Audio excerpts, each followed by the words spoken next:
Shifting focus right now to Karnataka, where the state government is preparing to launch one of the country's most stringent crackdowns on fake news and misinformation on social media.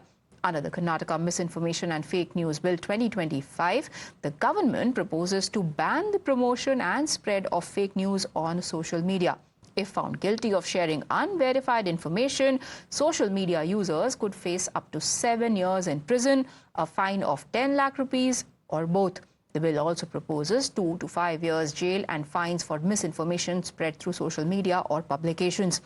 Under the proposed misinformation bill, the state plans to establish a dedicated fake news regulatory authority.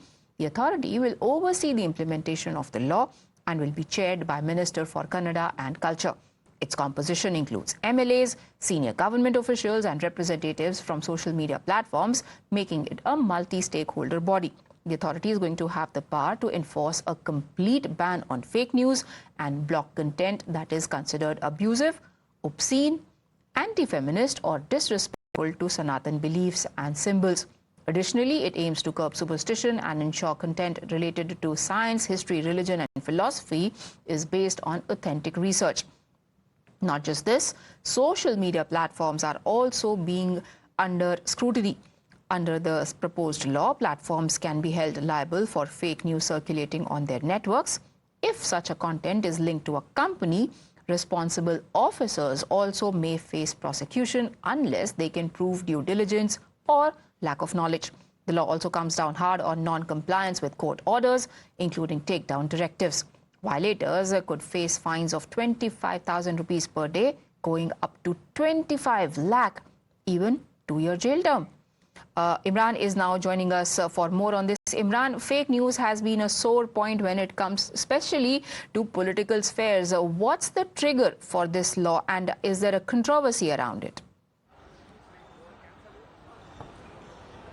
Well, there is a lot of issues with the bill. In fact, many of the people who on social media ask for greater freedom and right to speech have expressed very concerns about it, even though they agree with some of the issues raised by the bill, which is trying to address is about the fake news. As the report itself, which we have a copy with us, says that according to the quote MIT, is that close to around 90% of the fake news is coming through social media, especially to various social media platforms, and they want to address it. Now, there is one issue with it. There is the issue of penalty. So this is where we have highlighted. It says that social media may be guilty by the authority or for posting fake news on social media shall be punished with imprisonment which up to 7 years and the fines which can go up to 8 to 10 lakh rupees is what they have prescribed. Now, who is the part of the committee? The committee will be comprised of people within the government. Will that be used for to stifle down dissent is what many people are questioning.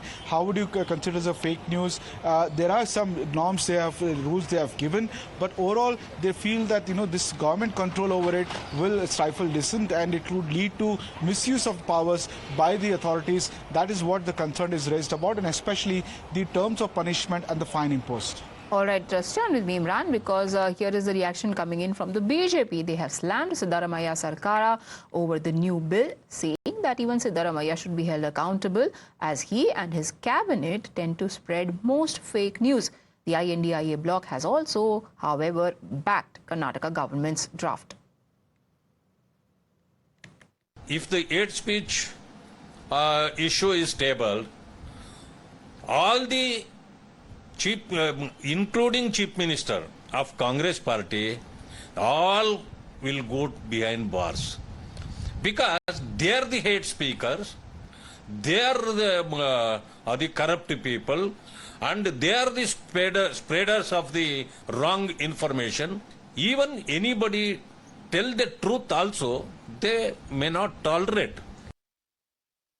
We welcome the bills, but at the same time, Congress party should look into the fake news propagations which they do it on their own channels and by their own people.